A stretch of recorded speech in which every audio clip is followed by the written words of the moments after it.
અરવલ્લીનું મહાદેવનું મંદિર પાણીમાં ગરકાવ તો છોટાઉદેપુરની નદી બની તોફાની।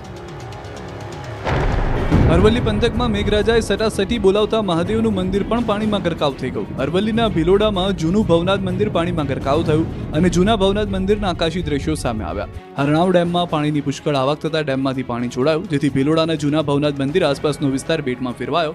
પાણી મંદિરમાં ઘૂસ્યા। દ્રશ્યોમાં જોઈ શકાય છે કે મંદિર જાણે ટાપુમાં ફેરવાયું હોય તેવું લાગી રહ્યું છે, જાણે કોઈ નદીની વચ્ચે મંદિર હોય તેવું લાગી રહ્યું છે। ફરતી બાજુ પાણી ફરી વળતા હાલ ભક્તો માટે મંદિર બંધ કરાયું છે। હાલ તો ડ્રોનના આકાશી દ્રશ્યોથી મનમોહક દ્રશ્યો સર્જાયા છે અને મહાદેવના મંદિરમાં જળાભિષેક થવા જેવો માહોલ ઊભો થયો છે। આસપાસના ગામના લોકો મંદિરની આસપાસ ઉમટી રહ્યા છે।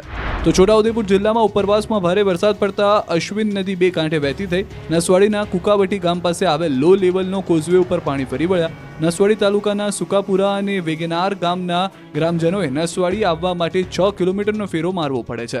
નસવાડી તાલુકાના કુકાવટી ગામના ખેડૂતો ખેતરમાં ગયા હતા ત્યારે નદીમાં અચાનક પાણી આવી જતા સામે કિનારાના પાણી ઉતરવાની રાહ જોઈને બેસી રહ્યા છે।